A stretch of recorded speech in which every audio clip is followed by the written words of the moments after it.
హీరోలు ఎప్పుడు ఇండస్ట్రీకి వచ్చారో, ఎప్పుడు హిట్స్ కొట్టారో, వారి కెరీర్ ఎప్పుడు క్లోజ్ అయిందో చాలా మందికి తెలియదు. అలాంటి హీరోలో వడ్డే నవీన్ ఒకరు. వడ్డే నవీన్ అనగానే ఇప్పటి తరం వాళ్లకు అంతగా తెలియదు. సరిగ్గా 2 దశాబ్దాల క్రితం హీరోగా ఆన్ స్క్రీన్ ఎంట్రీ ఇచ్చిన వడ్డే నవీన్ గట్టిగా దశాబ్దం పాటు హీరోగా కొనసాగలేకపోయారనే చెప్పాలి.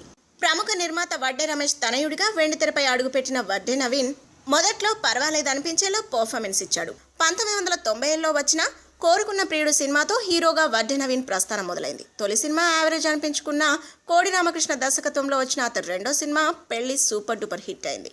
మంచి కథాబలంతో వచ్చిన ఈ సినిమాతో వడ్డే నవీన్ కు కూడా మంచి గుర్తింపు వచ్చింది. దీంతో నిర్మాతల కుమారుల్లో హీరోగా మారిన వెంకటేష్ తరహాలోనే వడ్డే నవీన్ కూడా పెద్ద స్టార్ అవుతారని చాలా మంది అప్పట్లో భావించారు. అయితే హీరోగా నిలదొక్కుకోవడంలో మాత్రం వడ్డే వారి అబ్బాయి ఫెయిల్ అయ్యాడు. పెళ్లి తర్వాత వడ్డే నవీన్ నటించిన సినిమాలు ఏవీ యావరేజ్ రేంజ్ను దాటలేదు. ప్రియా ఓ ప్రియా, తాంబూలాలు, చెలికాడు, పెళ్లాడి చూపిస్తా, లవ్ స్టోరీ 1999 ఇలా అన్ని సినిమాలు బాక్సాఫీస్ దగ్గర బోల్తా కొట్టాయి. ఒక మనసిచ్చి చూడు సినిమానే ఆ తర్వాత వడ్డే నవీన్ కెరీర్లో చెప్పుకోదగ్గ సినిమా. క్రమంగా అవకాశాలు తగ్గిపోవడంతో ఆ తర్వాత ఇండస్ట్రీ కూడా వడ్డే నవీన్ను మర్చిపోయింది.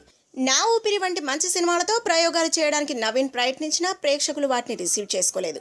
వడ్డే నవీన్ సైతం ఇండస్ట్రీపై ఫోకస్ తగ్గించి తన ఫ్యామిలీ వ్యాపారాలను కొనసాగించుకునేందుకు ఆసక్తి చూపించారు. అయితే సెకండ్ ఇన్నింగ్స్లో విలన్గా ట్రై చేద్దామని భావించిన వడ్డే వారి అబ్బాయి రామ్ గోపాల్ వర్మ మంచు మనోజ్ కాంబినేషన్లో వచ్చిన అటాక్ మూవీలో నటించాడు.